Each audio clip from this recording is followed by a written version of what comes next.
Are you gonna listen to the move? I've been out the loop since '09. Yeah, I'll be back to get at that, though. Check this. I'm at the motherfucking house last night. Guess what the fuck I see? What you see? Shamika, what's up? Fuck you think you fucking with? It's Maxwell, bitch. Fuck you in them shoes. Bitch, I'm about to stomp you with these shoes. I thought I told you to get a jump to Crazy D. I did give it to Crazy D.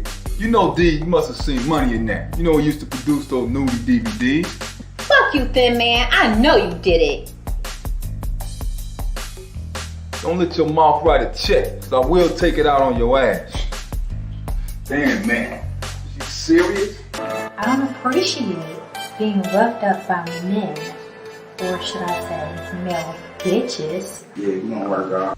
And we look for young ladies like you to host them. I look like somebody that can host your videos. That's right. So go change, cause we ain't got all day. Get off the house. Really good, though. Don't do all that bullshit. Crazy. What the hell? How you in my room?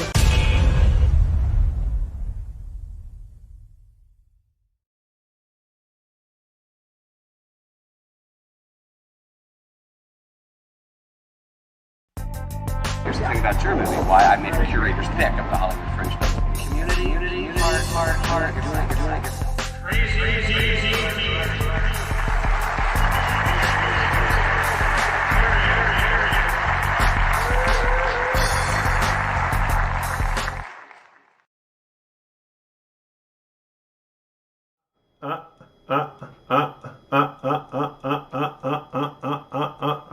What's going on, people? Welcome to another great episode of hashtag TFR Podcast Live presents Observations by Crazy D with my special guest host, my sister Tanya Congress. How you doing this morning? Can we hear you? Can we hear you? Can we hear you? Let's do the test right now. Let's hear it. Can you hear me? So, yes, we can hear you, right? With a little echoplex this morning, too. You know, not on your end. That was just something that I did on my end, right? So, people, welcome to hashtag TFR Podcast Live OB, streaming live right now over Periscope, Vimeo, FB, on Crazy on Dion, and on the Film Review Movies, Music, Culture, Politics, Society page, right? Make sure that you like both pages. Make sure that you like Tanya M. Congress, follow. And we are on the Film Review Live channel right now, live on YouTube. That's right, live on YouTube right now. We've just started. The chat line is open, so you can come in and chat what you need to say, or you can write it right in our presentation now on FB, or you can call 213-943-3358. 213-943-3358. Don't forget to go over to the Cash App, $ TFR Podcast Live, $ TFR Podcast Live, and drop a few dollars on that, on that Cash App, for hashtag TFR Podcast Live OB. We want to say what's up to everyone that chimes in with us every day, because we come on 5 days a week, Monday through Friday, 9:30 a.m. Pacific, 12:30 p.m. Eastern, right? We got all the coasts. Check your global listing so you know when we come in, and then you can hear our replay on Apple Podcasts. That's right. So we're starting off, and as usual, I have to say, how's your morning been so far? My morning has been pretty good. I went to sleep last night with a certain type of music playing in my ears really, really low. And it was a frequency that contributes to you waking up with energy by those different sound frequencies. So I did wake up with energy this morning. I took all of my supplements, which the list is very long this morning, and I did my skin treatment, which is all natural skin treatment using things right around your home. And so I'm noticing the difference already in just 2 days of use of my skin treatment. So I'm doing good this morning, really good. I have converted to, and it's difficult. Sometimes I go back to the fish, but I'm trying to convert to a completely plant-based diet. And actually, I feel much better doing the plant-based products and lots more green vegetables like kale, spinach, and I do like seaweed as well. So I feel better, looking better, thinking better, thinking clear. So yeah, I'm good. I'm good. All of that in a nutshell means I'm good.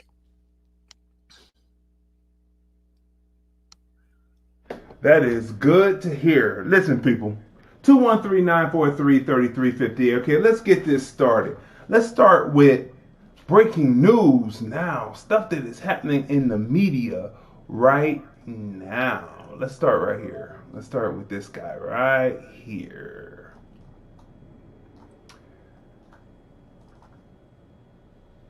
Andrew Gillum. He was supposedly a rising star in the Democrat Party. He was supposed to be a rising star in the Democrat Party. But late last year, he was found in a hotel room. Some pictures have been taken by what they say were 2 Caucasian escorts, male, and something was done with some kind of drug, and Andrew Gillum's viewer discretion is advised at this moment. Butthole. Something was happening, and it caused him to be incapacitated. And he was out for the count, and they took the pictures and they released it. And he said he had to go into rehab. And rehab people went from going to rehab to being on Tamron Hall's show and saying this on Tamron Hall's show. Let's listen real quick. The truth is that, Tamron, everyone believes the absolute worst about that day. At this stage, I don't have anything else to have to conceal. I literally got broken down to my most bare place, to the place where I wasn't even sure that I wanted to live, not because of what I had done, but because of everything that was being said about me. What was most hurtful was this belief that I was somehow living a lie in my marriage and in my family. Let me pause that for a minute because, his voice now is just like a totally different voice. It's not like the same voice anymore. He's not like the strong orator anymore. He's more like, what can you say? He's a little lighter in the oratory now. It's not the same. And if you look close, because you can see that we have the graphic up right in front of me. If you look at him there and you look at him now, when you're watching him now, he had to be made up because, they give you makeup when you're on TV. We don't wear makeup because, we keep our skin good. Well, my sister might have a little touch, just a little, because she is a woman, but sometimes men put on makeup and that. But when you watch that, but besides that, that's an acting. That's a whole nother story for another time. No aspersion on that. But this guy, when you look at him, he is wearing eyeshadow. He is wearing I don't know what's going on, but let's continue on. That was the most hurtful to me because I believe we're all entitled to mistakes. And I believe we're entitled to those mistakes without having every other respectable and redeeming part of our lives invalidated. And I felt like the love that I have between my wife and I, my family, but most important, the authenticity that I tried to lead with was all in question at this point. And not even in question anymore. Something else had been assumed by that. And to be very honest with you, when you didn't ask the question, you put it out there, is whether or not I identify as gay. And the answer is I don't identify as gay, but I do identify as bisexual. And that is something that I have never shared publicly before.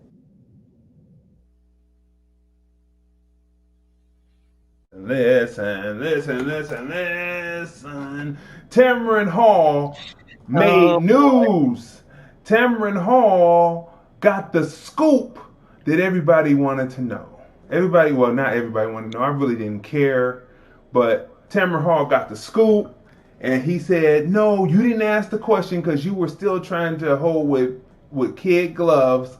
But I'm proud. I'm out and I'm proud. And that's the way it is. And this is what Black Authority had to say.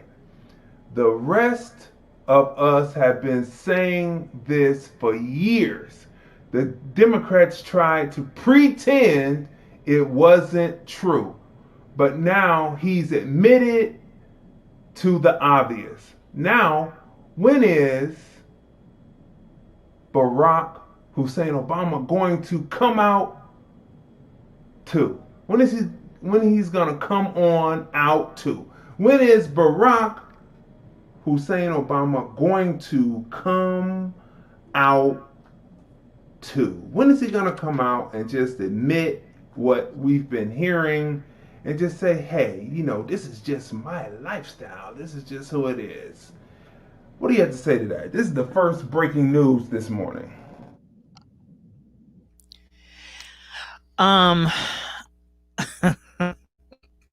As this continues to compile, I am not surprised, though, because I've seen this countless of times before with people.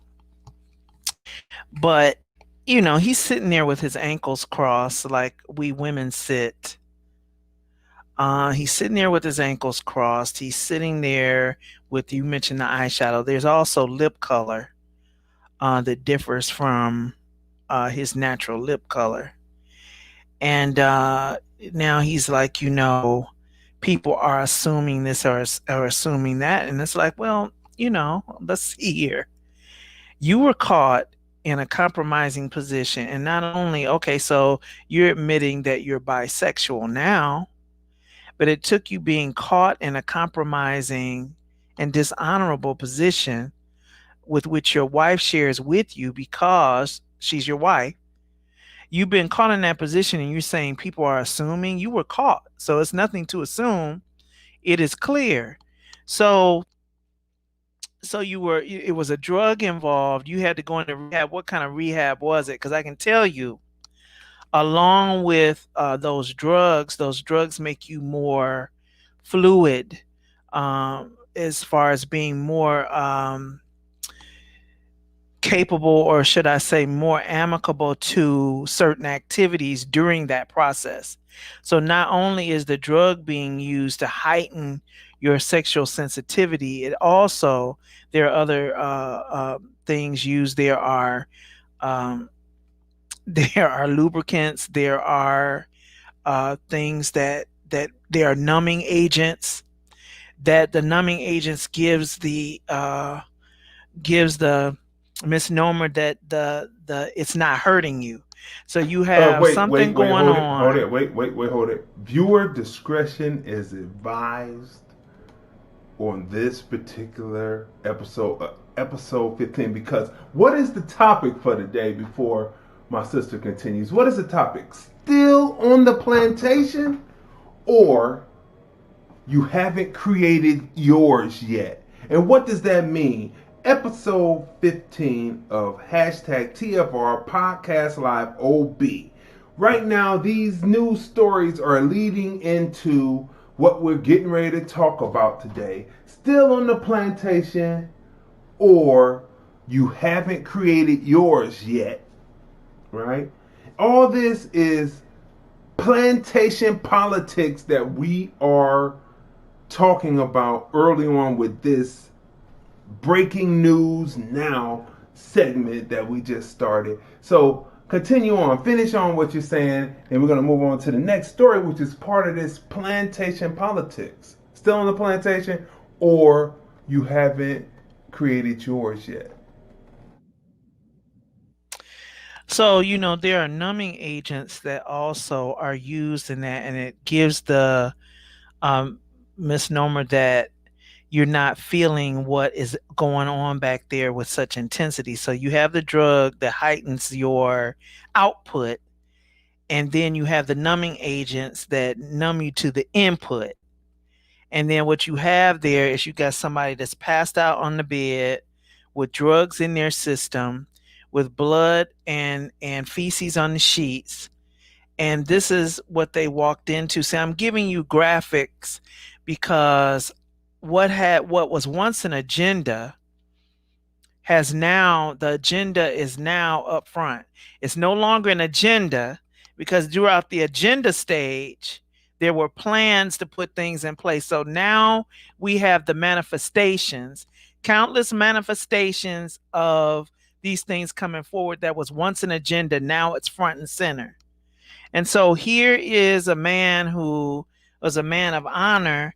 And now this is the picture that they're trying to paint, particularly of our Black men, putting them in those positions. So if they can't make them, if they can't create a bomb and they can't create something else, now they're completely taking away their testicular fortitude in their presentation as an honorable man. Oh, wow. Which leads us right into our next piece. LeBron James. LeBron James is an outspoken human being who believes in right and wrong and what's right for American Black people. And he speaks out. But what did the LA sheriff have to say? He says, one particular LA sheriff, because there's many, once you find out, you start saying that there's sheriff's departments, there's many sheriff's deputies under different areas, different patrol areas, and then under deputies and all that, but you find that out. LA sheriff challenges LBJ to match reward for gunmen who shot deputies. In other words, there is a reward for information on the person who shot the 2 deputies in the face in LA County, right? And the sheriff is challenging LeBron James. And what he's saying, in other words, is we've changed with keeping we are charged, I can't read my own writing. We are charged with keeping LBJ's family safe in LA County. That Cleveland sensibility in LA County, we don't too much appreciate that, because, we got our good God-fearing niggers, and they may rebel every now and then, but you coming in with that mind state of constant upliftment of American Black people, well, we just don't like that, and we are charged in keeping you safe in LA County, so we think that you should match. That's what they're saying, in other words. I mean, LeBron James doesn't owe them anything because he has the money. He has been assigned there to play basketball for the team or whatnot, but that doesn't connect him with the civil situation going on there. He's in his field. He's playing his position. He's doing what he's supposed to do, so he doesn't owe LA County anything because he's there on a work assignment. He's doing what he's supposed to do for LA County. He's playing for the team. That's what he's doing. That's what he's assigned there to do. That's what he's getting paid to do. So he's doing what he's paid to do. He's not, you don't have to do anything else there. Now, that is a type of arrogance. See, here we go. You're getting me started early today. That is the arrogance, the narcissistic type of behavior that we discussed yesterday. Well, you're happy, you got the money, you should be ready to help us. You should be. Well, how you gonna tell this man what he should be doing? He's doing what he's supposed to be doing. But your arrogance gives you the unmitigated Did you go to any of the Caucasian players on the team in LA County and ask them did you go to the team as a whole and say, can you as a team come and help us support that? It still would have been out of order no matter what. But you didn't go to the team. You targeted him. That tells me how you feel personally regarding him and the money that he has. Well, he is an outspoken person, and he speaks out on the issues. And so the LA sheriff decided to, in my opinion, this is our opinions, and this is just our observations, and you go out and you do the research to find the facts to create your own mind state and get off the hamster wheel of the mindset where you're just a drone just being plugged in, right? You can be plugged in like light bright, right? But anyway, so these are our opinions and our observations on this. And LeBron James is outspoken. So they said, hey, let me just, in my opinion, let's put this Negro in his place. Which brings us to breaking news that just happened about maybe an hour and a half to 2 hours ago. Did you see the climate change summit, the wildfire summit that Trump face to face with Governor Gavin Newsom of California? Did you watch the videotape on that? Let me just say that Gavin Newsom acted like a person should act towards a president. I will tell you right there for sure that he acted like a person should when they are in front of the president of the United States. And you should listen to that and watch that and see that this man, though a Democrat, is not following that Dixiecrat line where it pertains to Trump. Why? Because Trump has done some things for California, and the governor of California seems to be appreciative of it, right? Which gets us to what our show is about today. Still on the plantation, or you haven't created your own yet. Hashtag TFR Podcast Live OB episode 15, right?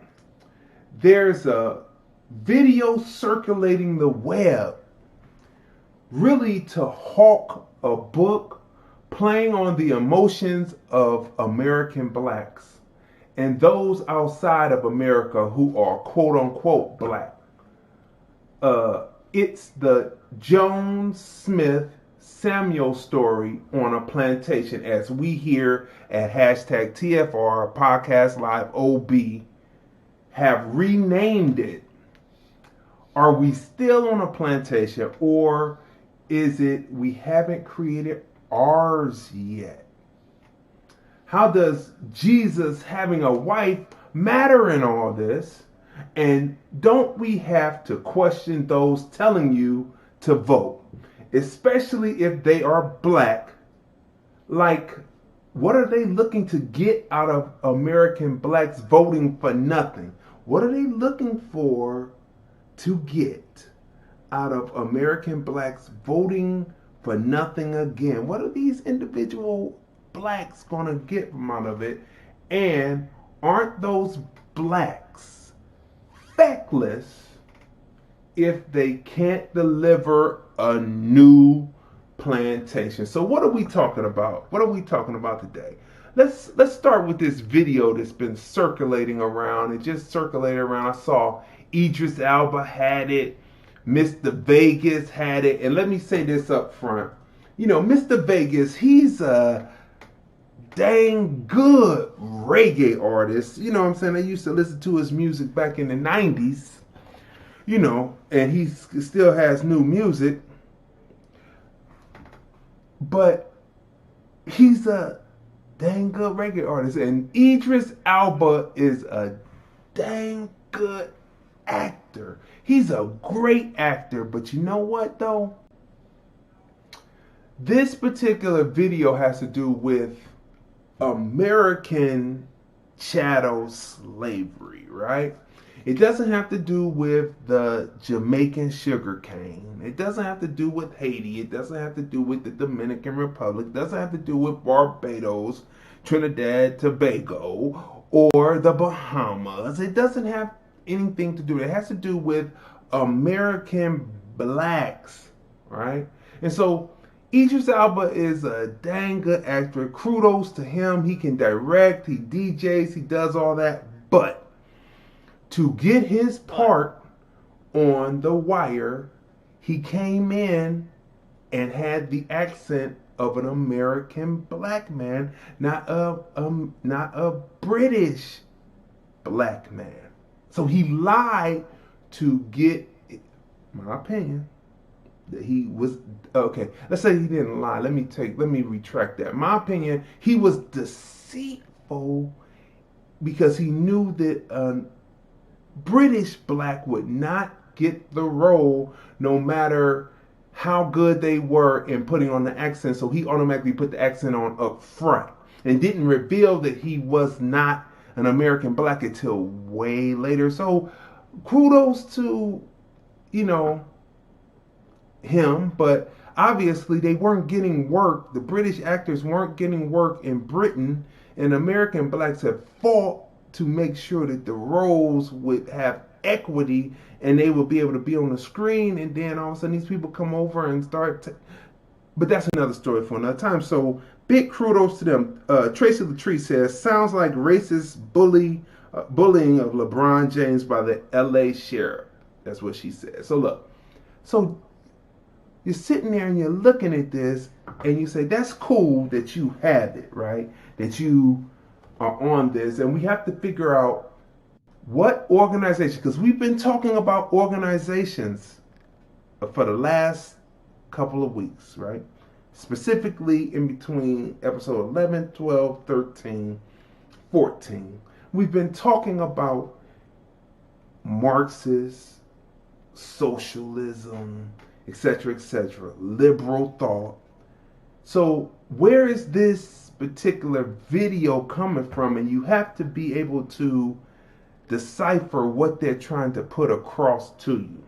So again, remember the topic for today, still on a plantation, or you haven't created yours yet. So let's take a listen to this real quick as it opens up. Mr. Jones owned a cotton plantation and many slaves.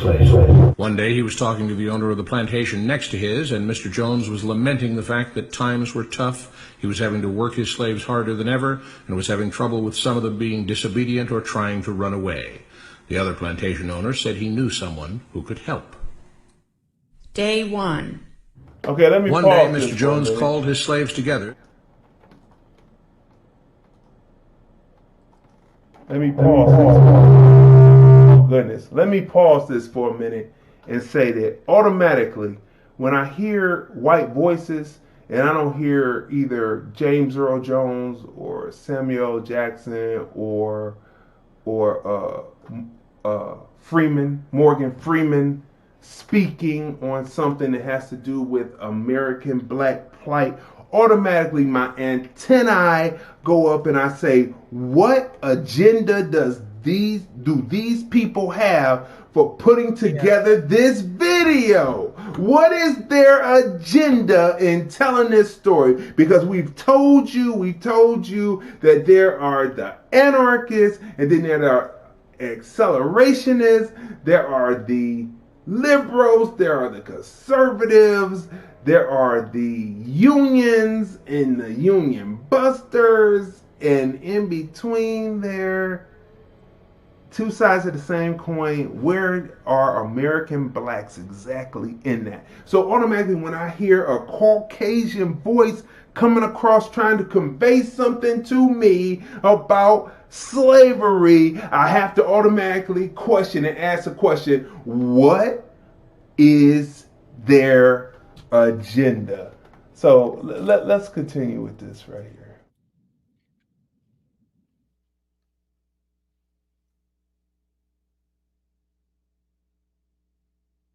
Named Mr. Smith could talk to them.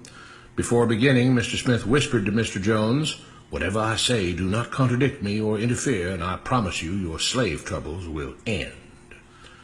"My name is Mr. Smith," he said to the slaves, "and this may be the happiest day of your lives. From today forward, you will no longer be slaves, but free men."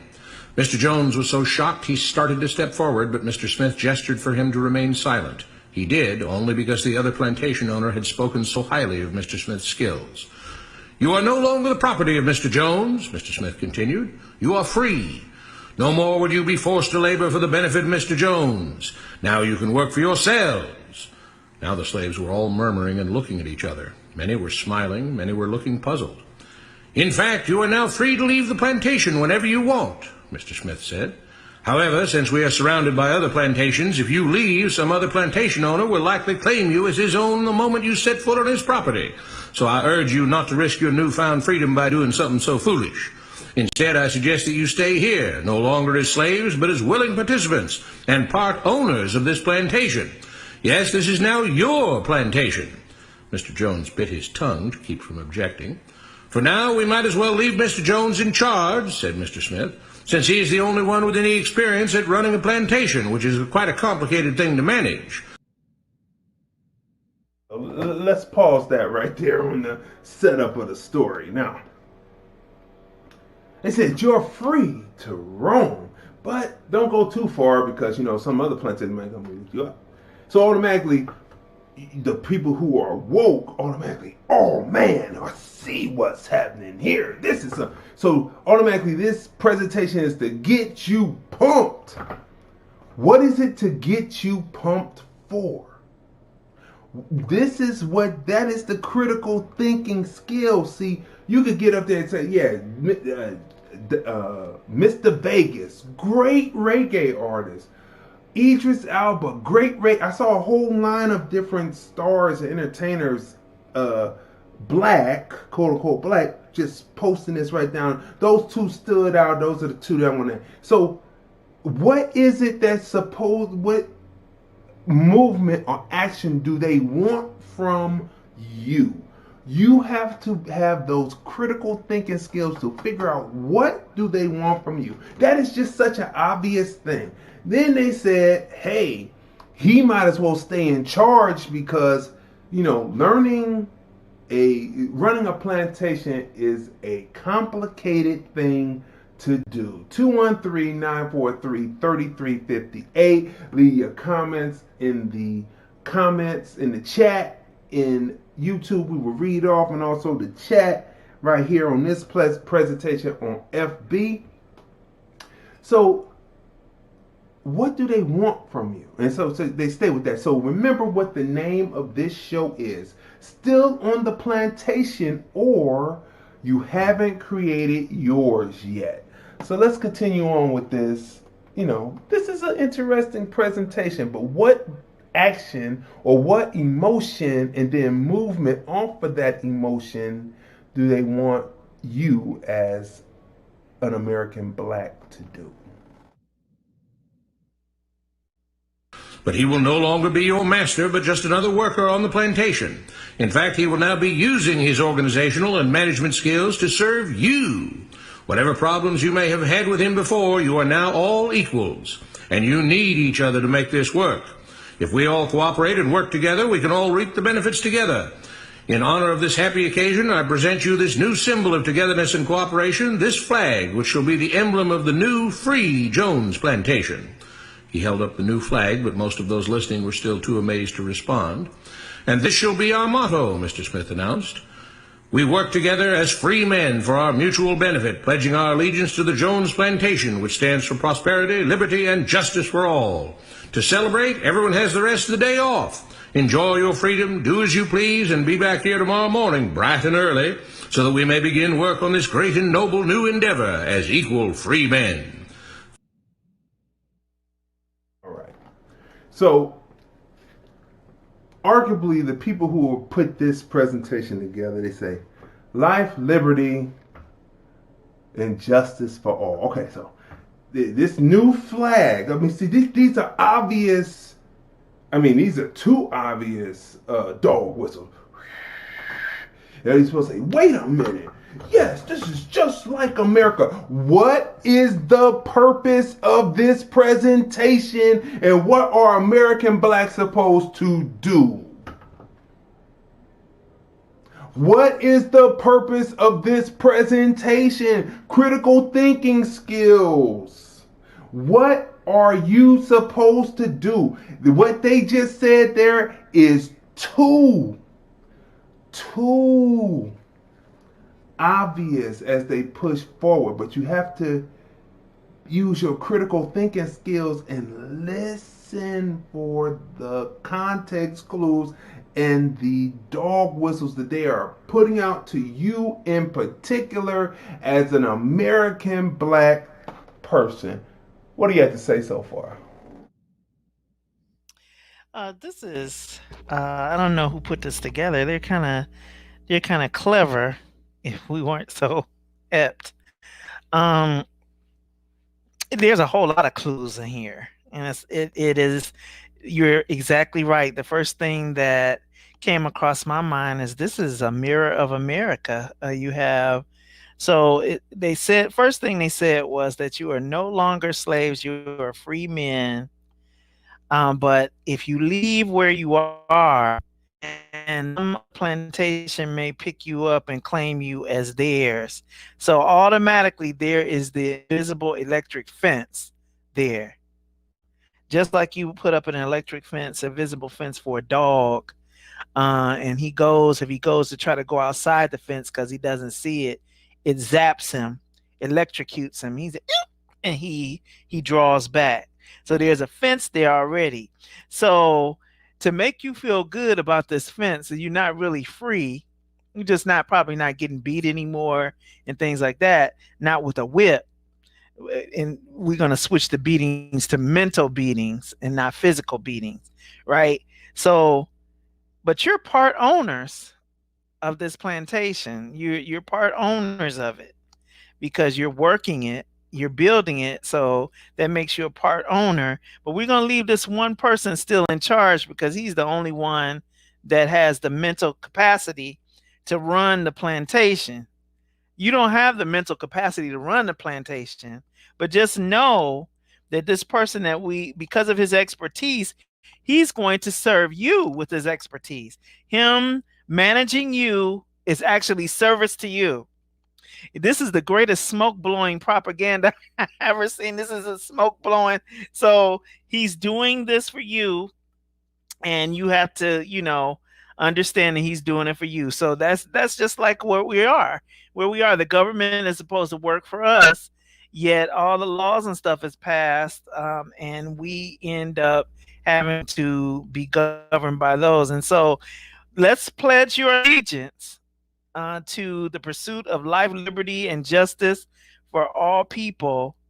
And this is all for you. We're freeing you up. Exactly. And see, this is where this particular propaganda piece is very strong, because it's going to give you what appears to be some truths. And remember what the title of this show, of this episode is. Make sure that you smash the share button. Make sure that you put it on your pages. Make sure you go over to the Film Review Life channel and smash subscribe, share this video, because the information that we're putting out on this is very important for you to use your critical thinking skills. Oh, they're setting it up for you to believe something, right? But Yes. what do they want you to believe in, and what do they want you to move toward? What do they want American Blacks movements to be? What is the name of this episode? Still on the plantation, or you haven't created yours yet? Now, they just said that running a plantation is very difficult to do. So really, you can work it, So they're telling you certain truths about what you can see in America. Because when you watch the Ukraine hearings, all you saw were Caucasians. Some were naturalized, working in the highest echelons in government. And remember, we've told you on previous episodes that the whole thing is to never have people who are descendants of slaves ever ascend to the highest offices of the land, diplomats, etc., etc., etc. Never that. You have to be imported in, have not had that lineage, because your mentality, as Barack Obama said, probably there will never be an American Black, he didn't say American Black, African American president from the lineage of slavery. Research that, right? So let's continue on. So they're telling you some truths, and you're sitting up there and you're watching it and you're getting pumped up. But what are they pumping you up to do? So let's keep watching. Finally convinced that Mr. Smith was serious, the former slaves applauded and cheered. Day 2. We all want this plantation to do well, Mr. Smith said at the beginning of the next meeting, so we can all share in the benefits. We all know that it takes a lot of effort to make a cotton plantation work. Just because you're all free doesn't mean you can stop working. In fact, since you're now working for yourselves, I expect you to work even harder than ever before, but now with pride and joy, knowing that you're working for yourselves. Of course, there still have to be rules. If everyone just does whatever he wants, the plantation won't produce anything. This experiment will fail and we'll all starve. You should be thankful that Mr. Jones has agreed to stay on to lend his knowledge and skills to this endeavor, and I trust you will all do your own part to make this work. Several of you have been chosen to act as project supervisors to manage different aspects of the operation, to make sure everyone is doing his assigned job, to make sure that the rules are followed, and so on. The rest of you may head out to the fields to start your first day of work as free men. Day 3. The next morning, Mr. Smith had a grim expression on his face as the daily meeting began. I have an unpleasant duty to do today, he said. Yesterday, Charles was caught keeping some of the cotton he picked, presumably to sell for his own personal profit. That is against the rules. That is stealing. For that, Charles must be punished. 2 men tied Charles to the whipping post. I take no joy in this, Mr. Smith continued, but you must understand, if we do not maintain order, if we do not have rules that we all abide by, then the plantation will fail, and we will all suffer. The whip cracked against Charles' back. But if we all pitch in for the common good, then we can all prosper. Being free doesn't mean you should be selfish and greedy. We must each do our assigned duties and obey the rules, and then we can all benefit, and each of you will receive your appropriate share of the profits. A young man named Samuel stepped forward. But if you and Mr. Jones decide the rules and whip us if we disobey, how is that any different from what we had before? How can you say that? Mr. Smith asked. I'm shocked. You were a slave before, and now you're free. Things still need to be managed and organized by those best qualified to do so. So let's hold this up. So here comes the woke character. These people who are putting together this presentation are playing you. They are playing you. Here comes the conscious black man.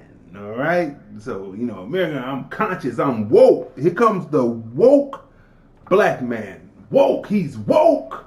He asked the question whilst still on the plantation, asking about the rules that are on the plantation. And he appears to be woke. And here he comes. He is the dissenting voice in the North American wilderness. Here he is. He steps up. He asks that question. And he says, how could you do that?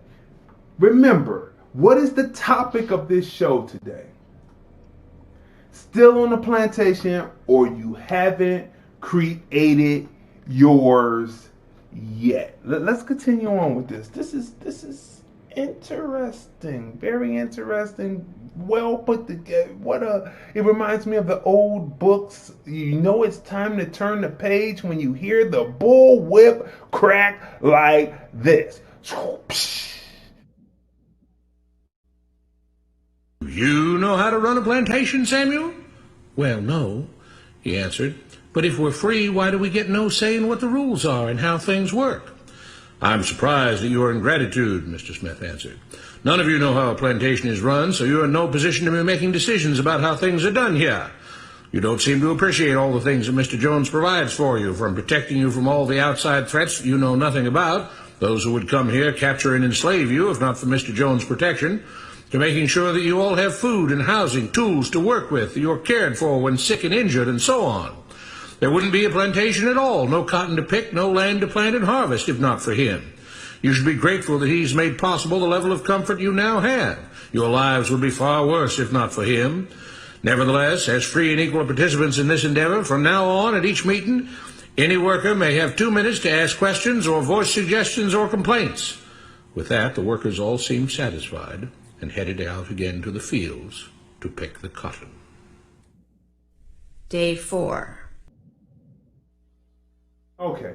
First of all, Mr. Smith is doing a lot of talking on Mr. Jones's plantation. It looks like to me that he's going to be taking over that plantation from Mr. Jones. That looks like a usurp move right there, because they're listening to him and not listening to the Jones dude. That's one thing, right? Plus, they named it Jones because, remember, there was a movie out with Matthew McConaughey talking about the free town of Jones, about the abolitionists, and we talked about what abolition was really about, right? So they said Jones and Smith, and you have to research those names. Now Samuel comes up. What's Samuel's last name? What do you think Samuel's last name is, Tony? What do you think his name is? What would you guess you would think his name is? Probably Samuel Jones. No, I kind of took that his name was Brown. Like Samuel Brown, like James Brown. Move out my way and I'll get it myself. That's more what I thought. I thought maybe his name was Brown, and it's the Smith, Jones, Samuel Brown story. I purposely left Brown out because when you look at different names of Brown, most of the Browns in this society are self-determined. James Brown, Bobby Brown, Chris Brown, you name it. They are pretty much self-determined and out to get what they're going to get. Just move out my way, I'll get it myself, and that's how it usually plays. Now, why this is such a disturbing piece, besides the obvious layer about slavery in America, is that the Samuel character is asking questions within the confines of where he's at, but he never questions the assertion by Mr. Smith that through a question, do you know how to run a plantation? And Samuel says, out of ignorance to the fact, not stupidity, but out of ignorance to the fact that, yes, you know how to run it, because without you, none of it would run. So when you were in the blacksmith, when you were in between the field and the house, cutting all the iron and forming the wheels for the wheelbarrow as a carpenter, and using the steel that the blacksmith made to make sure that the wheels wouldn't fall apart on the carriages. When you built the carriages, you're building on it. When you're out there in in the fields and you knew how to plant and what season to plant and how to get rid of the boll weevils, when you knew how to do that, when you knew how to be inside the house, you cooked the food, you provided the nursing when you had a baby, you also provided the nursing for the offspring of the Caucasian woman whose milk was not adequate and most babies die. That's just research. So within this confines, you're keeping your mind locked in a mindset, and that's what makes this video so detrimental to the mind state, to the to the free mind without the lock on your head, miseducation of the Negro, Carter G. Woodson, without that on your head and your free thinking, you're in this concept. And why didn't some of you say, well, yeah, we know how to do a plantation, because it's not a sheer enough amount of you to make this run. So all we have to do is organize and then mobilize to keep the plantation going. Since we're free, we don't need you, Jones, and thank you, Mr. Smith, for your announcement, but we don't need you because we've been doing this for a while.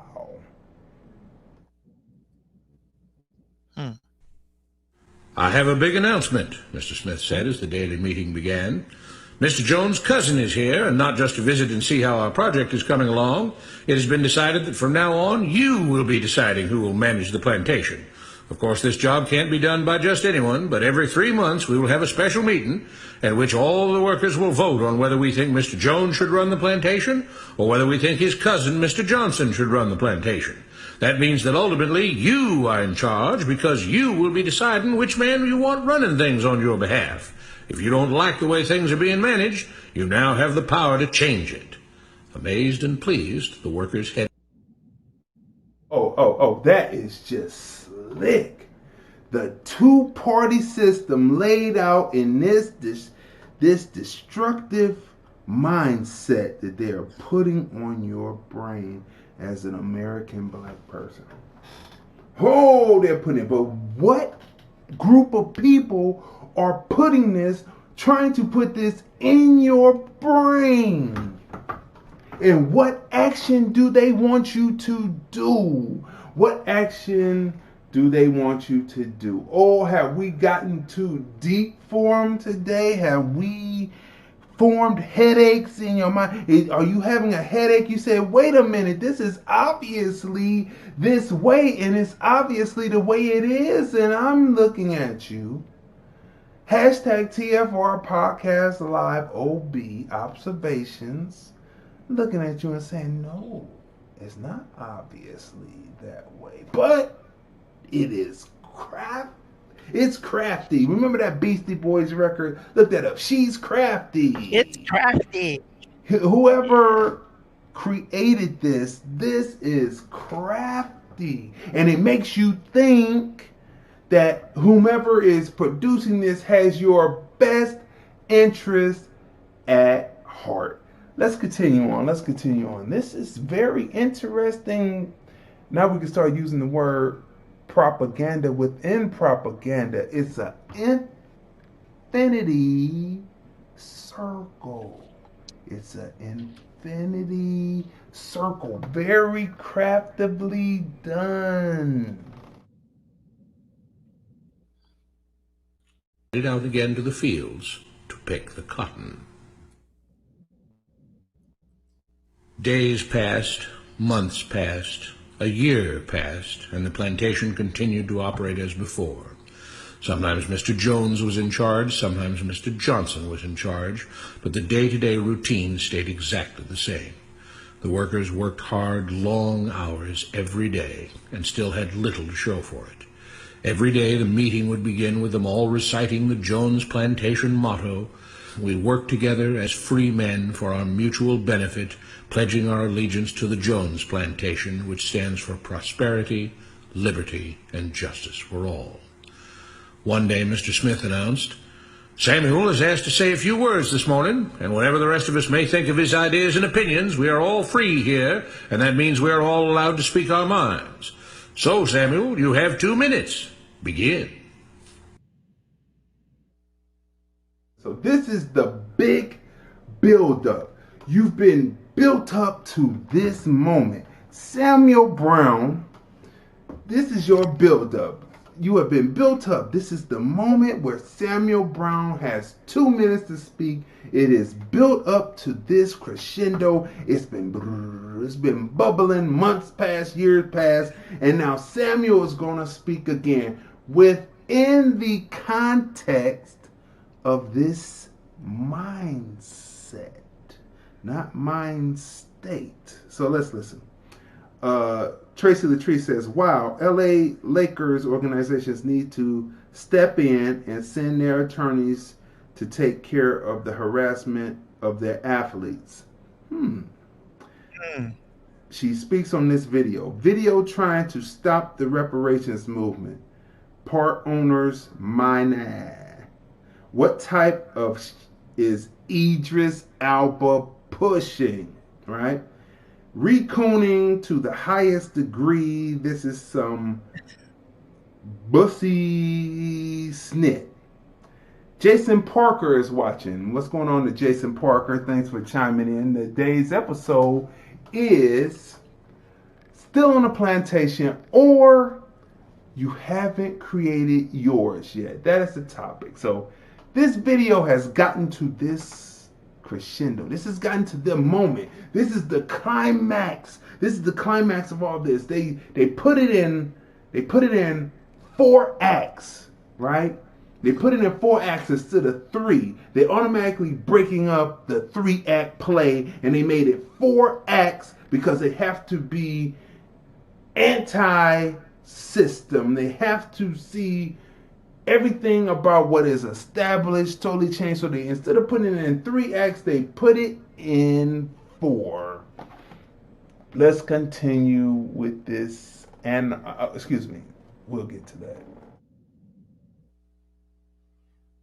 Samuel stepped forward, looking scared.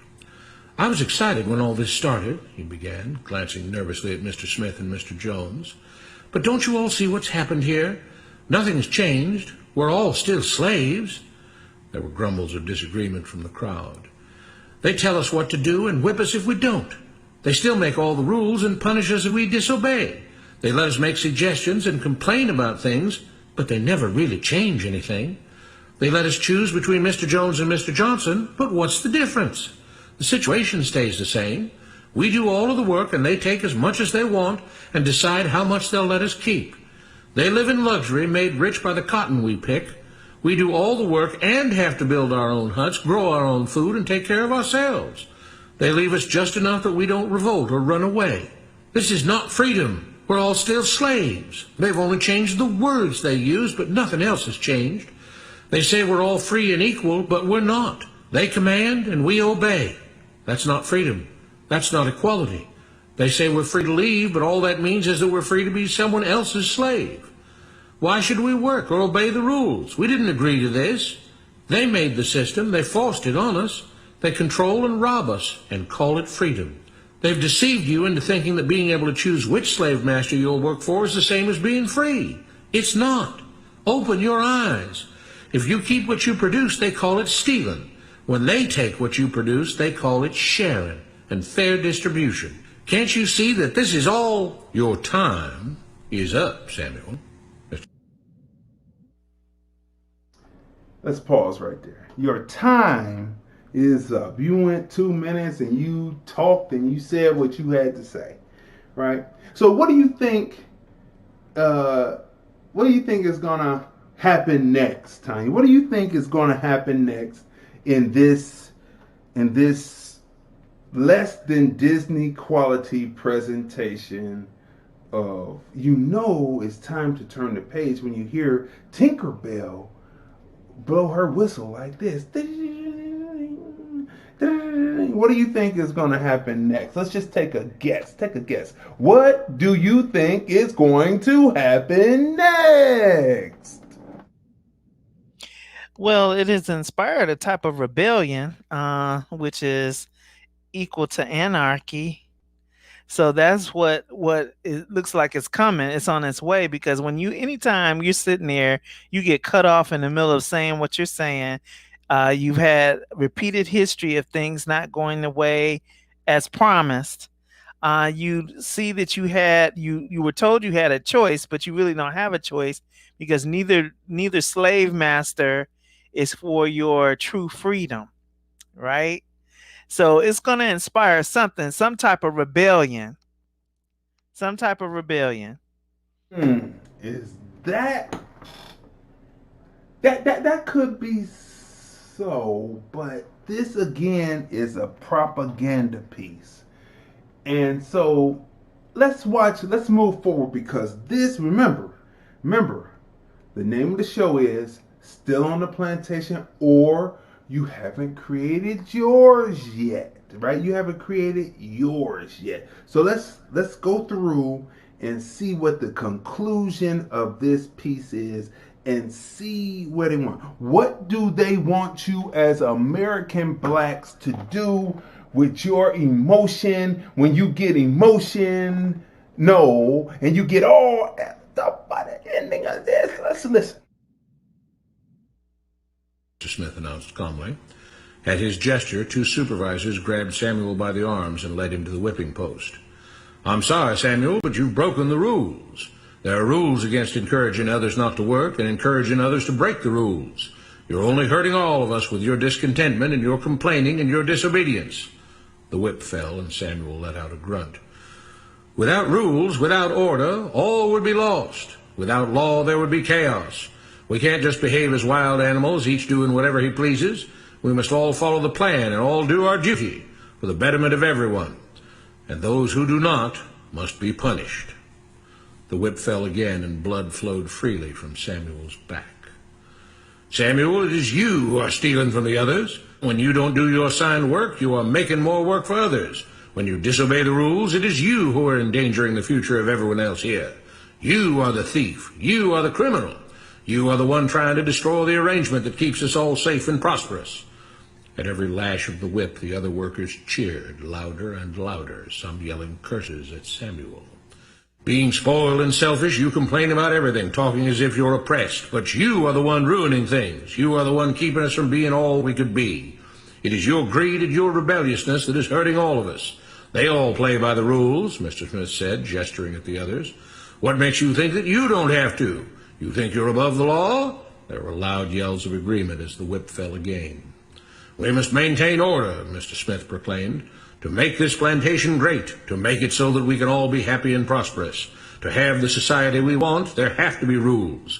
We all have to contribute our fair share to this great endeavor, and we cannot tolerate actions and attitudes that seek to undermine the amazing things that together as free men we have achieved and will continue to achieve.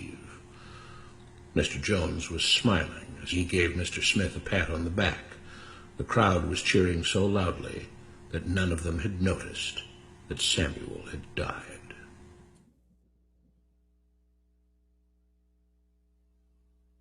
All right.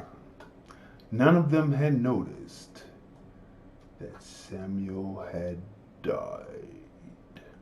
Okay, people.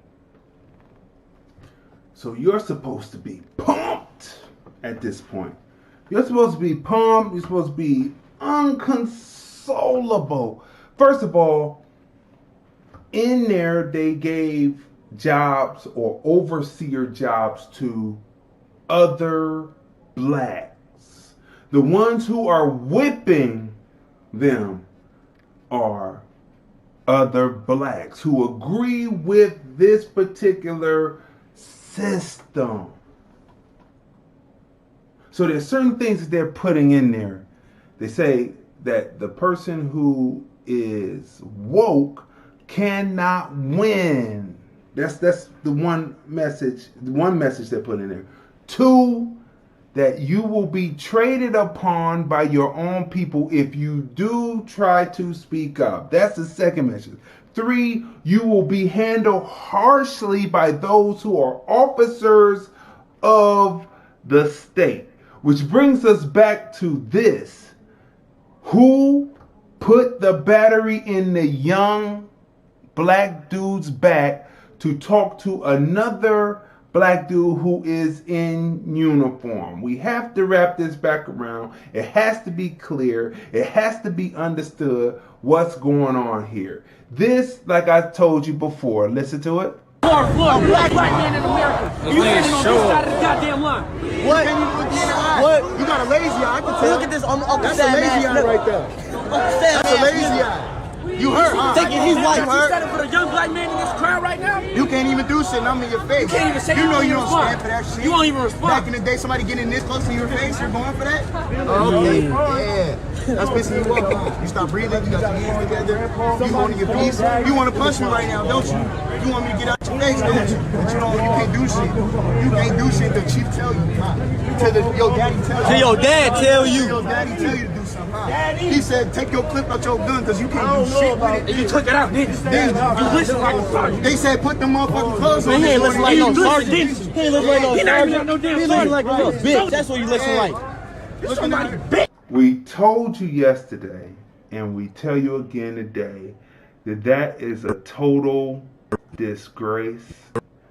And what they are showing you in this video is not something to warn you, but to get you emotionally upset. That is a disgrace because you are fighting in a mindset where you are still subject to the same thing that the person that is an agent of the state or the agent of the federal government or the agent of the army who looks like you is a subject to, and you're yelling at the wrong people. You should have turned around. You should have turned around. Listen to this now. Continue to achieve. Mr. Jones was smiling as he gave Mr. Smith a pat on the back. The crowd was cheering so loudly that none of them had noticed that Samuel had died.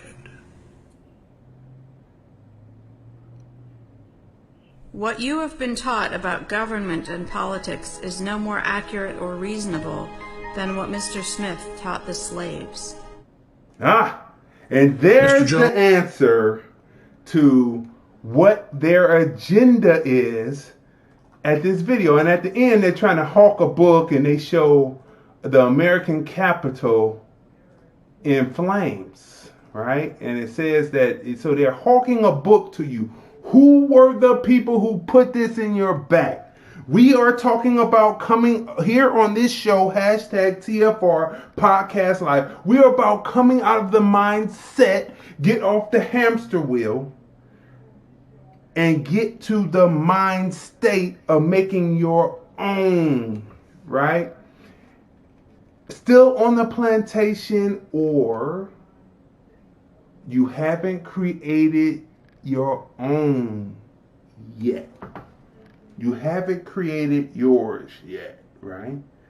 That is a disgrace. So they show you, they give you no information that says, oh, a truly aware person, a truly woke person, oh, we've been doing this all the time. Of course we know how to do it. All we have to do is go get the dictionary definitions of what we've been doing in the connote, the connotative version. All we need is the dictionary of what we've been doing, and we won't need, thank you for our freedom. We will figure out how to fortify the plantation so that we can fend off the invading hordes of those who are not as generous as Caucasians to us as you.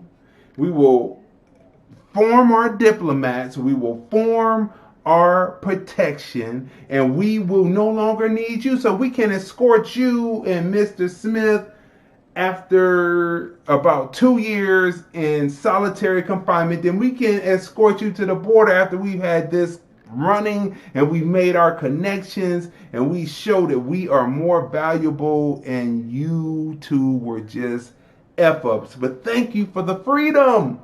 Now we're going to be free. Right? So this is what they don't say. They don't give you that. They keep you in the context to tell you that American government is no better. Who put this together? By what they said right there at the end, we have to be critical thinkers.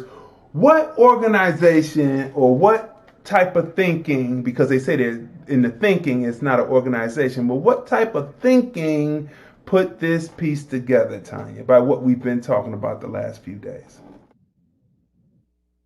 It sounds like anarchists to me. It sounds like that. Exactly. They are anarchists. Now, you know that what they're talking about is they're saying that the American system of government is racist and it cannot be redeemed, right? And they're saying that it needs to be collapsed. This is how they get you on their team. But what are they, we talking about this before, what are they collapsing this constitutional government to? And when you know that the other side that is beyond what they represented in the video, that are alt-right, want and believe in accelerationism to collapse the state. Do your research. What are they going to collapse the state to? Throughout history, there has been Marxists who believe in studying communism, studying capitalism, and saying that it's so bad that it should be communist.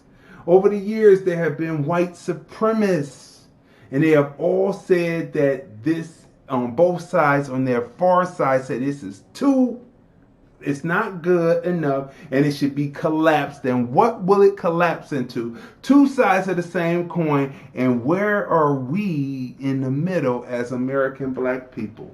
That's why this is a disgrace. It is a piece of snit that they put out as propaganda, because it does not give you what you're out as an American black. And of course they wouldn't give you your out as an American black, because they want to use your numbers and your body for their cause. And once you get out of pocket, the same thing will happen again when you're in their system. What are they collapsing it to?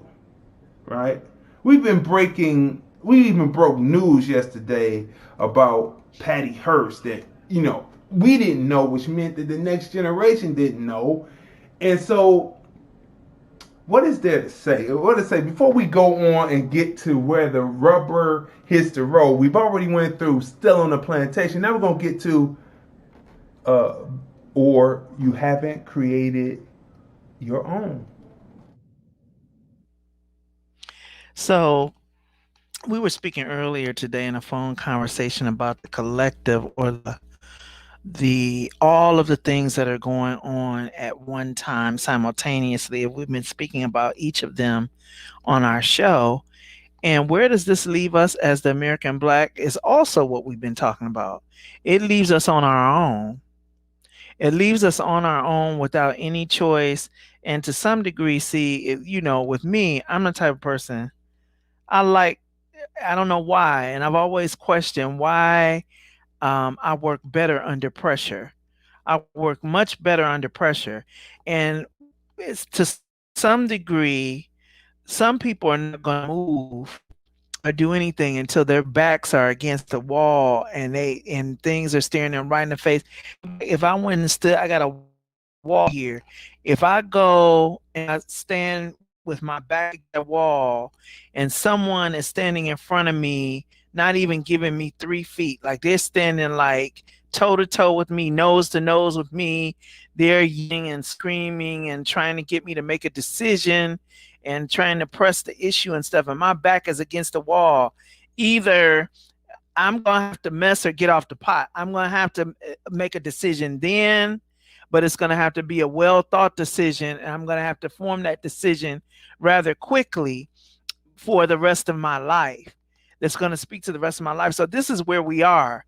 We are in a time where we have to make a decision about how we're going to move forward for the rest of our lives and our times here and our generations after us. This is a time where this is going to go down in history. How we handle this is going to make history. and it's going to be in the books. This is one for the books this time. So it's going to be very important that we make a solid decision. And I don't want to go too far ahead, so I'm going to wait till you get to the second segment about forming your own. Okay, so look, as this meme we showed yesterday, thank you for the symbolic gestures, but black people, American black people, need reparations, right? And then the different people in their different countries will go and get their reparations from their government, and everybody will be happy. Now, always, as they always do, we have to throw a distraction in, because they have to throw distractions in, and you have to be distracted always. And we're going to show you how to be distracted but keep your eye on your goals. Wait a minute, people. Wait a minute. How a mysterious man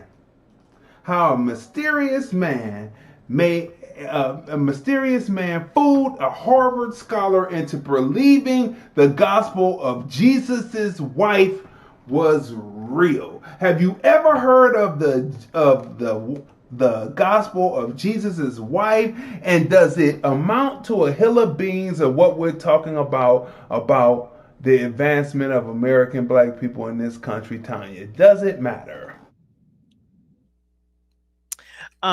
There have always been groups, different religious groups, that claim that Jesus had a wife. And to be honest with you, that because he was a man, he wasn't just God, he was a man. That's not beyond the realm of possibilities. It hasn't been defined in scripture, but that's not beyond the realm of possibilities. And that's opening up a whole can of worms right there. So I don't want to go too far down that road. However, it doesn't matter. It doesn't matter whether he had a wife, he was a polygamist, a bigamist. It doesn't matter whether he had a wife or not in the scheme of this. This has nothing to do with, what does that have to do with the price of tea? It has nothing to do with this. Nothing. Right. It has nothing to do with this. Wait a minute. Ghanaian pastor shoots wife dead in the U.S. He traveled all the way from Ghana, whatever it was, and he killed his wife. And then there are women who come from Africa that say, black men need to do better. Maybe you should deal with your black men over there, your African men, whatever country you come from. Deal with your African men. Quit putting American black men into it. But does this distraction amount to anything about what we're talking about the upliftment of American black people? Absolutely not. Once again, this kind of stuff is not a surprise to me, because I've already resolved it that the religion itself is off. So, because I've already resolved that, and that's out of my way, that's out of my view, I'm not on that. I saw this article too, or saw this thing, and to me, okay, got to stay focused. You have to be like those race dogs, the dogs, and you have the blinders on each side, and you looking straight ahead. You have a goal, and you looking straight ahead. You're not looking to your right or to your left. You're not taking a sidebar. You just going straight ahead and doing what you're doing. You don't have time to be distracted. So now, this one right here. Check this one out. It says, let me bring it up because I can't see it right there because it's too small. Would a man who did this to you, this is a scene from out of Django, right? Would a man who did this to you give you a book that empowers yourself? Take your time and think about it, right?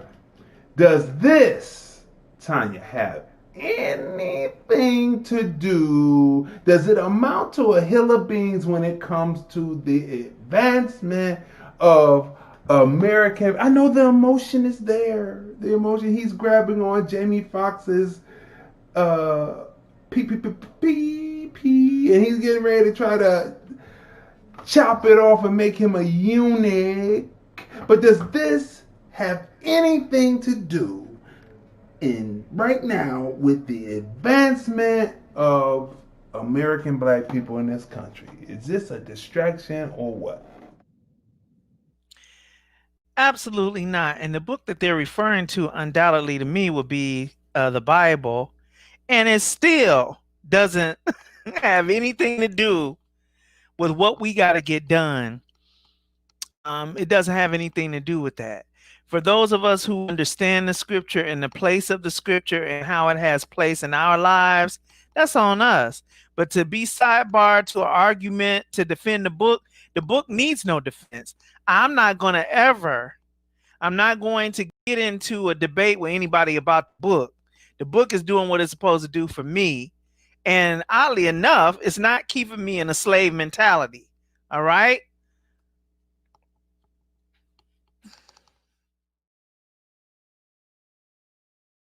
So to the right of the screen, right underneath episode 15, is the update on Cuties. Ted Cruz, Texas Senator, to Bill Barr, sent a letter to Bill Barr calling for an investigation into the production and filming of Cuties, because there is a scene in Cuties where the little girls are looking at a video of young girls dancing, and the one young girl exposes her breasts, and that put Ted Cruz through the roof, and he said, oh no. So since then, now it's going to be something where there's going to possibly be a Justice Department investigation.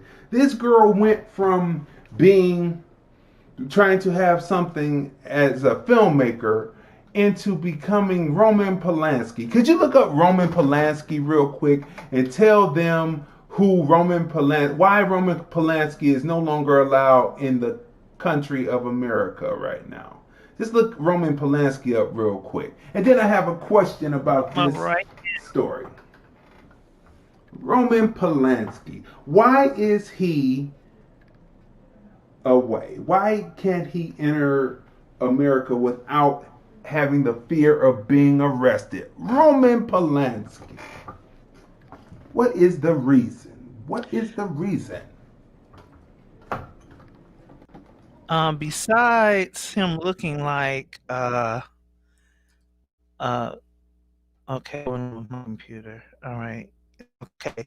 That's him looking like a horror movie and pedophile himself.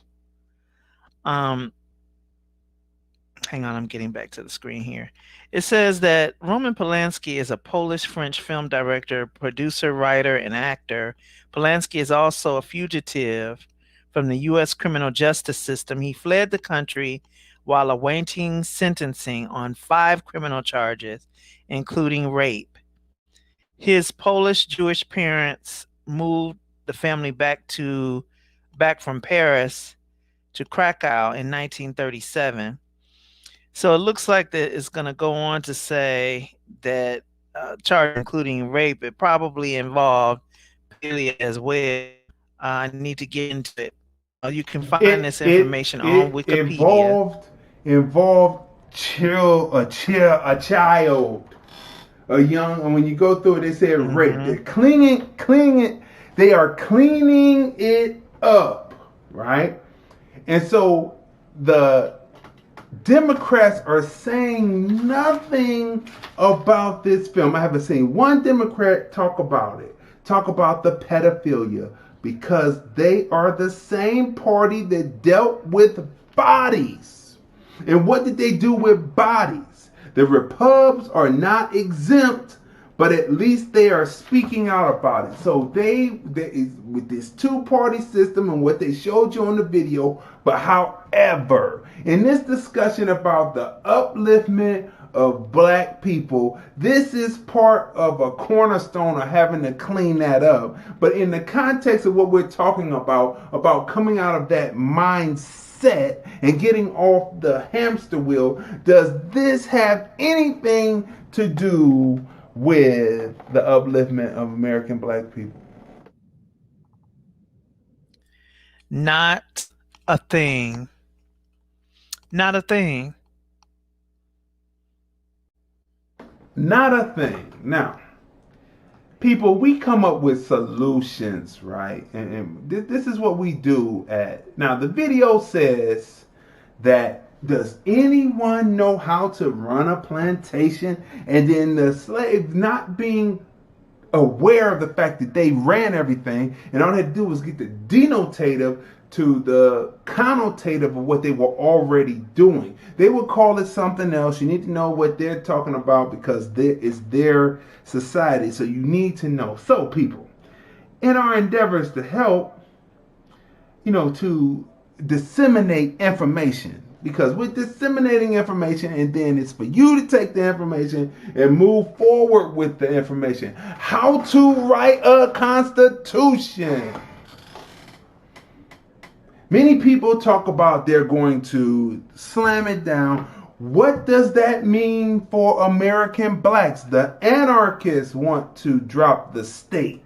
The accelerationists on the hard right, the racists, want to drop the state.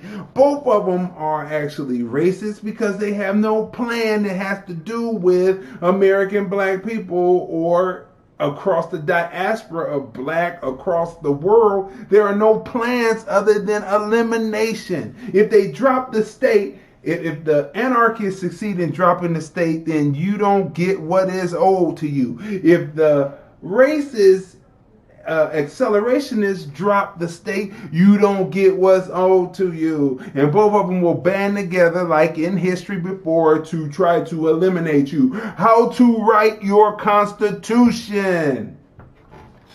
How to write a constitution. See, we're coming with solutions. We're not sitting up here. We told you that the Constitution starts with a preamble, which is the grievance, the Declaration of Independence. We all say that all men are created equal, and these are our grievances against you for oppressing us. Oh, let's continue on, right? So it starts with a preamble, right? Then, as you go through the preamble, you have to break it up into steps.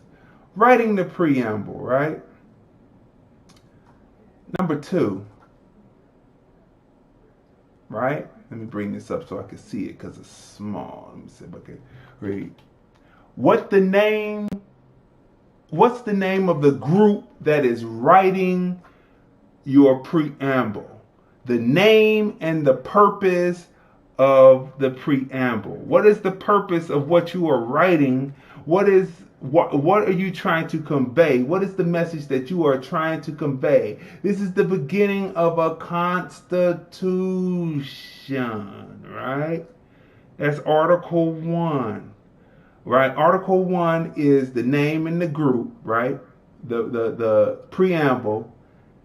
Then comes Article 2, which is the purpose. What is the purpose of what you are doing, right? And I'm sure they're going to want to cut this because this is educational, right? We're running through this because this is what you're doing, right? So the first article is the name of the group bringing the grievances, right? Second article is about the purpose. Third article is about the members, right? As we're running through this, we're going through this real fast because we want to get it all in before they try to cut the signal, right? Right? Now, Article 4 is about the majority of the board shall be constituted to a quorum to transact any business. In other words, Robert's rules of engagement in parliamentary and government. If you haven't read Robert's rules, what are you doing? How do you know how to organize if you haven't read Robert's rules? To know how to win, you have to know their game. You can't just be talking. Come on. Let's keep going. Let's keep going here because I got to get through all this because they're going to cut the signal. They're going to cut the signal. I'm not doing no prophesying here. I'm saying don't cut the signal. Article 5 says, let me bring it up closer, sir. The organization shall have the following officers, followed by a list of officer titles. This section should also indicate the methods of nomination and election of these officers and who is eligible to hold these offices, right? Come on now. I mean, come on. We need to know how this works. Article 6, right? Article 6. The winners of the elections for representatives shall be determined by plurality vote. If you don't know what plurality vote means, look up plurality. No student, but you should be able to use context clues to be able to figure out what a plurality is, just by me saying that. No student, however, shall be elected as class representative unless he or she receives the vote of 10% of the class. This is an example of a class government, right? But it works the same way. They're just giving you different examples because you want to know what, people? They teach government to the Caucasian children while some American blacks are trying to fight the issue over if their kids go to failing public schools. Failing public schools, they're gonna battle that instead of trying to figure out, is my kid prepared to know how to run government? Article 7, the standing committees of this organization shall be. What committees will you have? You know how they talk about the committees meet, the House committees, the Senate committees. What are committees? You need to look this up. We hear these terms, and are we ready to execute as American citizens in a failing school system? The argument is not about if it stays public or not. It's about making sure your kid has the best education so he can run this boy and do what they don't want him or her to do, to ascend to the highest offices in the land as a descendant of slavery. Number 8, Article 8, bylaws of the organization shall be established and amended by.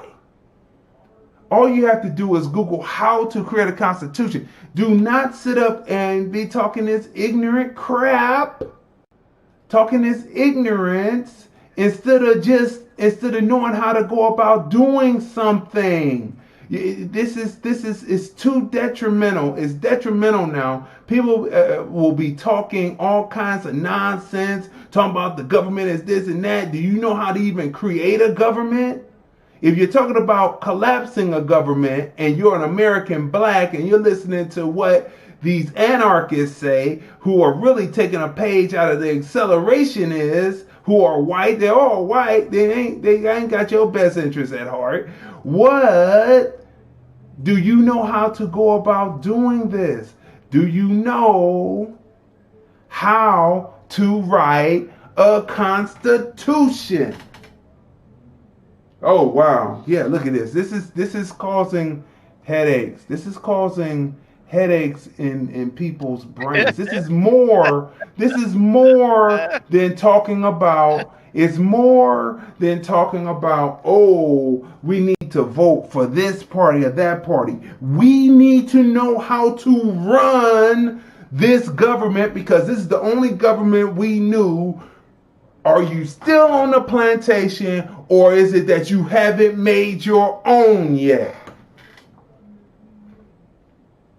That you allow the original people here, amalgamated with 388,000 slaves that landed on the shore of the United States, amalgamated in you allowed them to bring in immigrants to build up their numbers. You allowed them to bring in Africans that they classify as white to build up their numbers against American blacks. You did that because you played around on the plantation.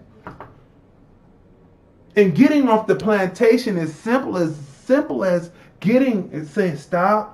I'm hopping off the hamster wheel because it's actually moving on my own power. It's not something electric that's moving that I have to keep pedaling. And once I stop, I step one foot off, the other foot off, take my hands up, go, take a deep breath, go, whoo, exhale. And waiting to exhale. Exhale and say, hey, I've been on this hamster wheel and this mindset.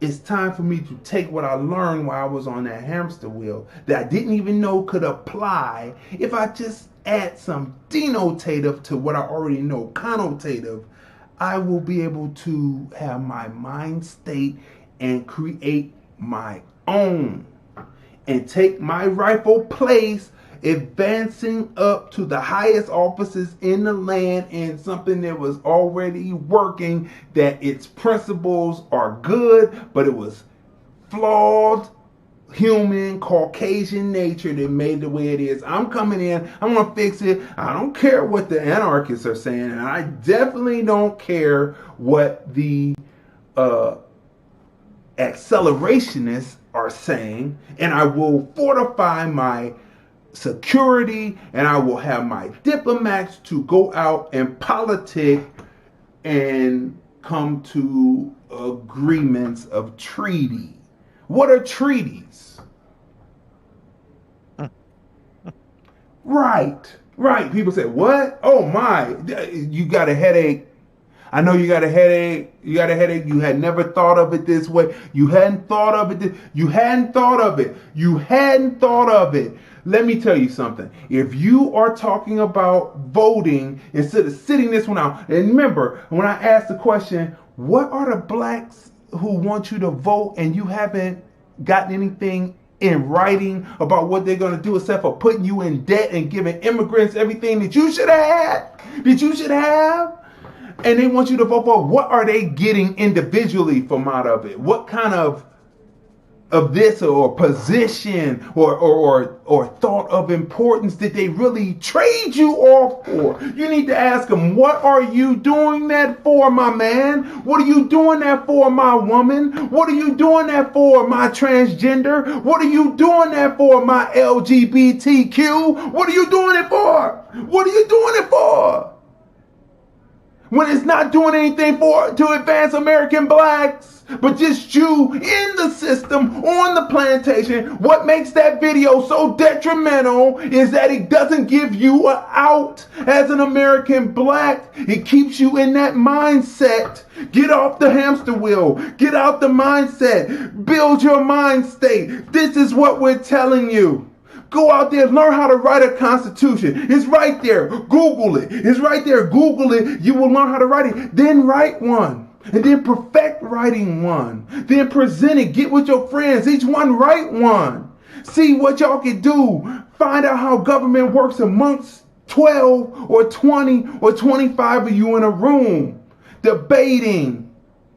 What is debating? Come on. Independent party, nonpartisan coon. Never been a coon.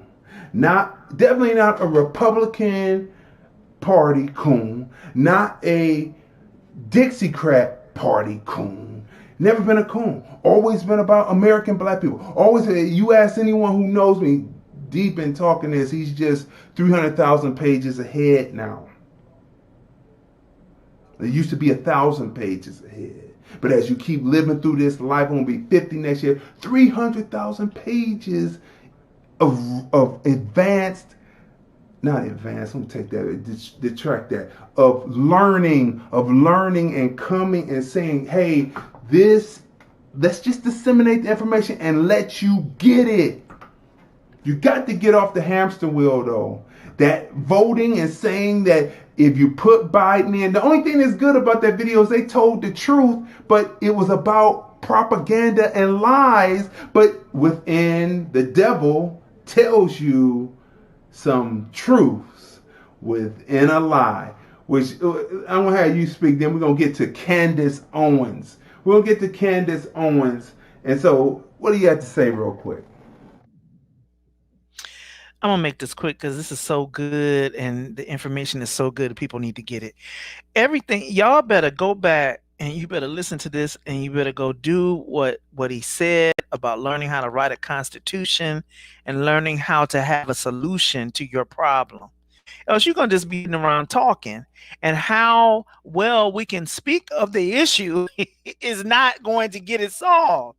We can be as articulate as we can be, but that's not going to get the problem solved because it doesn't position you with the knowledge. In that presentation, it said, well, who better to run the plantation but the person who was in charge of the plantation? And this is what he is addressing right here when he says, learn how to write a constitution, know how to run a government, and all of that. So then that can't be said to you. And when you step up, then you would even have a better understanding of what this government is right here and how it's operating and how it's malfunctioning in its operation. But I'm not going to belabor the point, but this is invaluable information. Invaluable. Whew. Let me take a break there. They gave me an error on connection on something. I don't know. YouTube went to error for a minute. They're trying to cut the signal. They're trying to cut the signal because we are not doing buffoonery and we are not toying the mindset. Anyone who trains your children to be trained SEALs, to be able to go up, recite, just be able to go to work, dress a certain way, have a certain mentality, they are coons. And you should be running from that because it is not about the way that you dress, the tie that you wear, the dress shirt, the dress suit, the dress socks, the dress shoes. It's not about that. It's not about your jeans sagging off your ass with your drawers showing. It's not about your Jordans. It's not about your LeBrons. It's not about your kicks. It's not about your white tees. It's not about your bandana. It's not about your sunglasses. It's not about the toothpick. It's not about your gold teeth. It's not about the tattoos you got. It's not about the earring in your nose you got, how many earrings you got in your nose. It's not about that. It's not about if you LGBTQ. It's not about if you're heterosexual or straight. It is not about that. You want to know what it's about?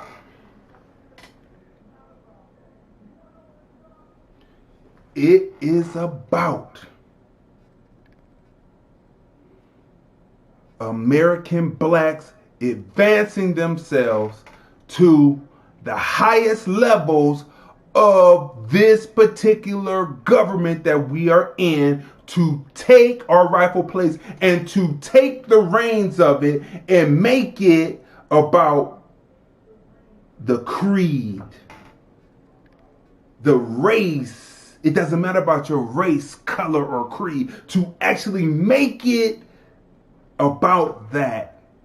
With us in the helm, though. Now, don't forget now, when you're making your own, it is going to be favorable to you. We cannot have that bleeding heart liberal thought when it's time, because the people who will take over, who will not be Caucasian in this country, who are immigrants, who will potentially take over if we do not put a halt to it, will not be doing anything but looking out for their own kind. And it's time for us to look out for our own kind, but be fair. But when you make your own, that's the question. When you make your own, can you actually be fair? Can you begrudge those who have made this government their own? Can you begrudge them? And if you are begrudging them, then you mean to fight to take it over, to represent, to be good for yours. That's what it means. Other than that, go and get on the plantation that you want to be on.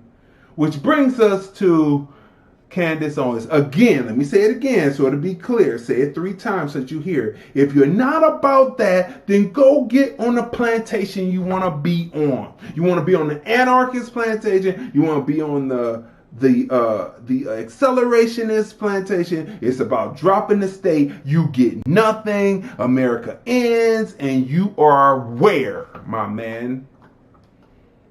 The Africans don't like you. They jealous of you. Where you going, my man? The Haitians, the Jamaicans, really. The matter of fact, the English blacks, the British blacks come over and imitate you and lie about who they are to take what's yours.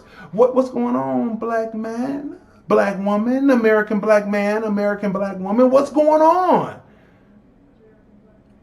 If you're about anything else, get ready to be on your plantation. You know what I'm saying? That's why I said, are you still on the plantation, or you haven't made your own yet? Which brings us to Candice Ownes, right?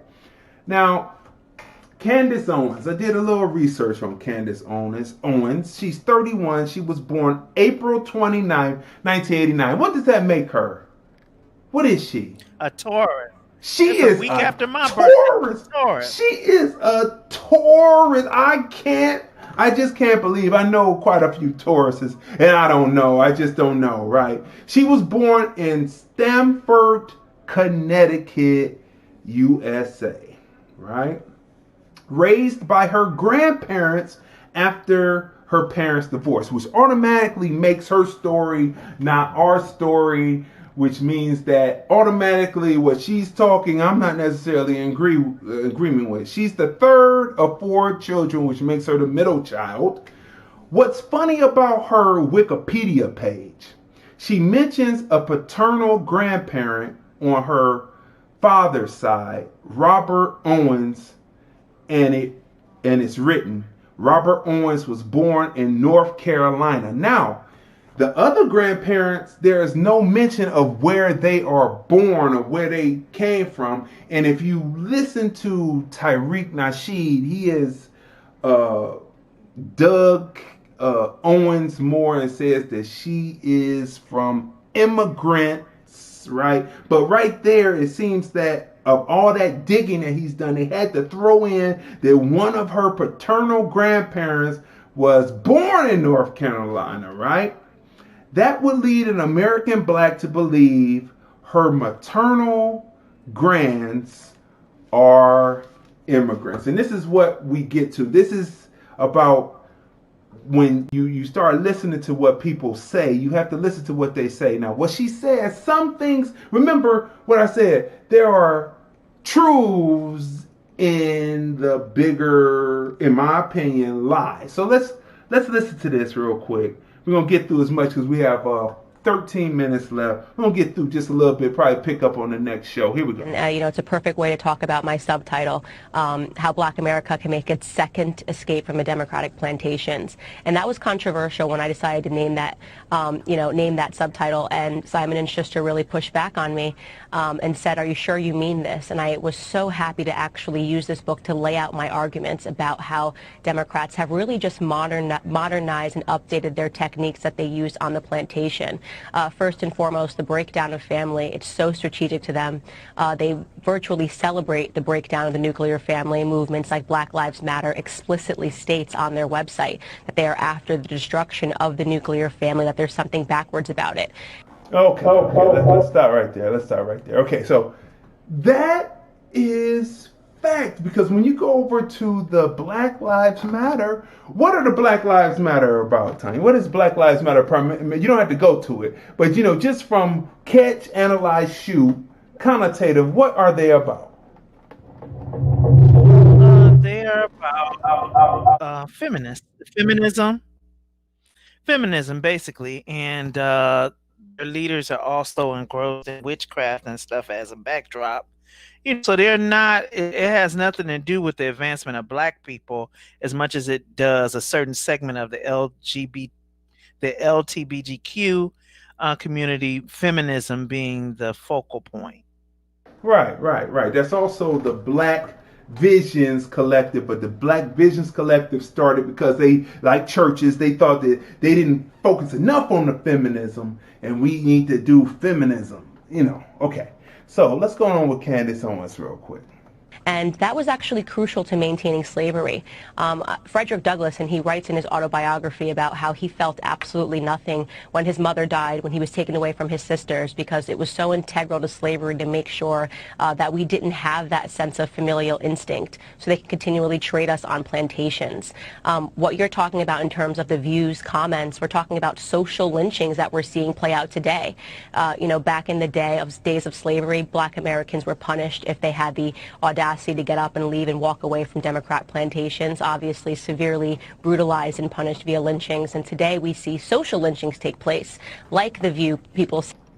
What makes her argument skewed and absurd is that we know that the Dixiecrat Party was the one that was doing the lynching during primarily pushing the lynching, and the main people that were being voted for were Dixiecrats to keep segregation going after emancipation, and then started the Great Nadir. We know all that, and then the Reconstruction era, and the Dixiecrats are the ones who chimed off. But Republicans, don't think that Republican whites didn't have slaves too, or didn't believe in segregation now, segregation then, segregation now, segregation in the future. If you don't believe that, if you believe that, then you're skewed like her, which goes back to what she's talking about and how she kind of inserts herself in. If what Tariq Nasheed says is true, through the research, you go back and watch some of his classic shows about it. If it's true, she's put on the skin of American Black, and she's actually an invasion of the Black body snatcher. Let's continue on. Saying, oh, well, you're a prop, you're a coon, you're an Uncle Tom, all of these various slurs that are used when a Black American stands up and ordains to think for themselves and say that they align themselves with conservative principles. So it was such an opportunity for me to lay out my arguments and to help Black America to see that they've really just varied their techniques, and we're really living under the same conditions that we lived in during the times of slavery. They've just been very good at hiding what they're doing today.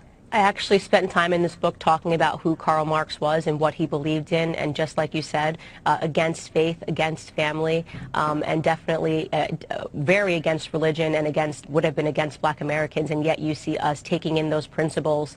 And I wanted to really lay out when it started. When did Black America start to adopt these Marxist principles? And it really started to happen in the mid-1960s when you had Dick Gregory saying, raise your consciousness to Black. Now, you see, she steps in and she tries to destroy American Black thought leaders, right?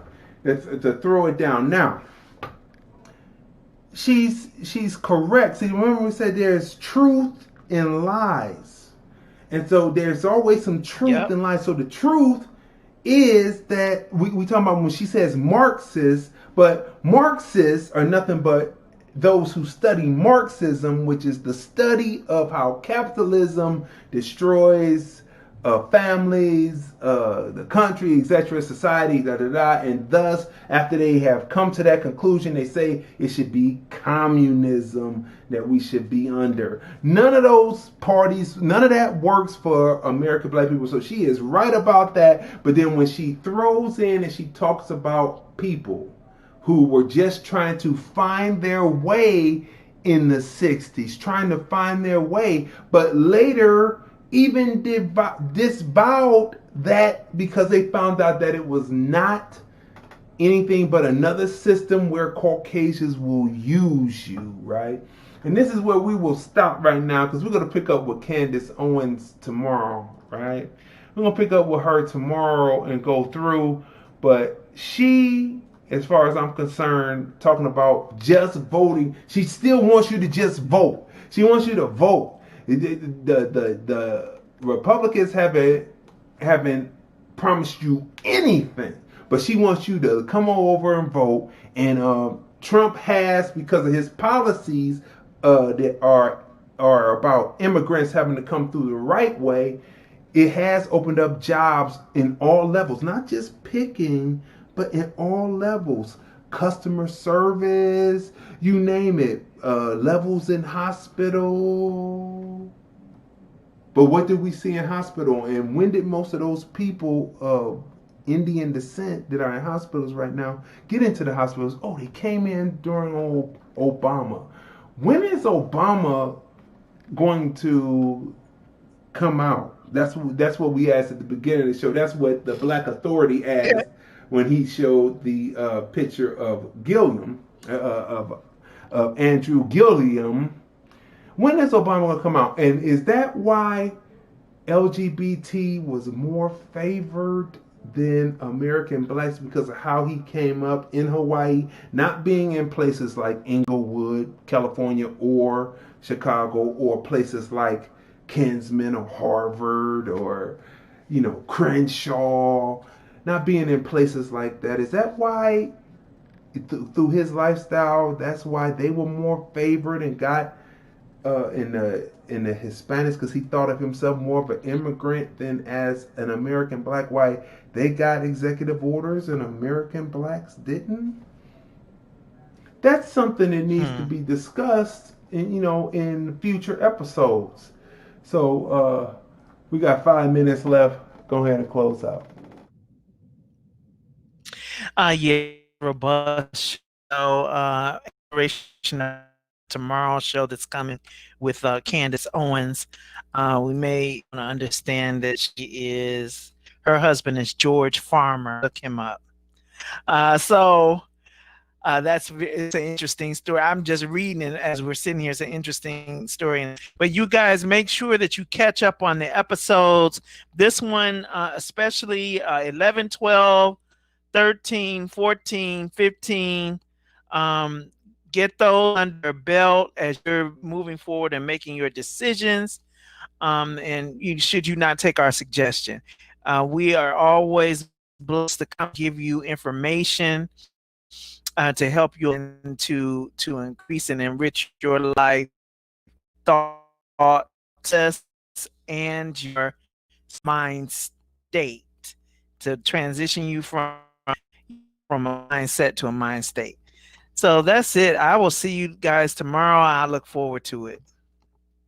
All right, people. So look, we ran down a lot of information today. It's for you to go ahead and take it. All we can do is disseminate the information to you. After that, you have to take it, find the facts, and then get off the hamster wheel, get off the mindset. Anyone who is about training your kids to be obedient and saying that the way that they dress is the reason why they're being treated the way they are being treated, they are coons. They are coons, and they want some type of position. Anyone who tells you to vote for a party, Republican, Democrat, Independent, red, blue, nonpartisan, whatever, and they are not talking about what you're going to get for your vote, they are coons. And you have to ask them, what are you trying to get? What type of position are you trying to get? What kind of monetary are you trying to get? They are coons. This is urgency, so we have to put this out here. Gloves are off. If you are a person that's about truly the advancement of American black people, you have to sit this vote out.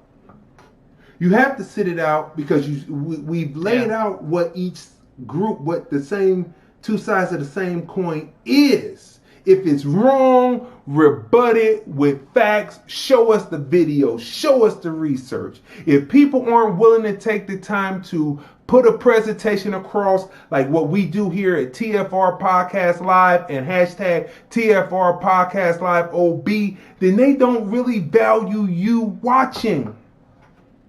This isn't just put together. It takes hours to put this together. So that lets you know that we value our viewership. We value you watching, and we're going to bring you information with slides. I just call them slides, right? So look, people, make sure that you go to the Film Review Life channel on YouTube. Click subscribe, and then click the bell so that you can be notified when we come on live, right? Make sure that you share this video. Make sure that you like this video. Make sure you let people know about the information that's in this video. Learn how to how to write a constitution. Sit with your friends and read Robert's Rules of Etiquette, of Decorum. Then sit up and get a book, Dale Carnegie course in book form, and read and learn what a great conversation really is, right? Well, I'm giving you books to read, right? That you have knowledge, right? For those who need to have a crash course on what has happened to American Black people, get all of Tariq Nasheed's titles called, which I'm calling a blank now, Hidden Colors 1 through 5, so you can have that, but do not stay on that mindset. Know that so you can have that mind state so that you can form your government. This has been another robust episode of the Film Review presents Observations by yours truly, Crazy D, with my special guest host, Tanya M. Congress. Hashtag TFR Podcast Live OB. You will hear the replays on Apple Podcasts. And we will see you tomorrow at the same time, 9:30 a.m. Pacific, 12:30 p.m. Eastern. Yes. Here's the thing about Germany, why I made a curator's pick of the Hollywood Fringe community. Crazy.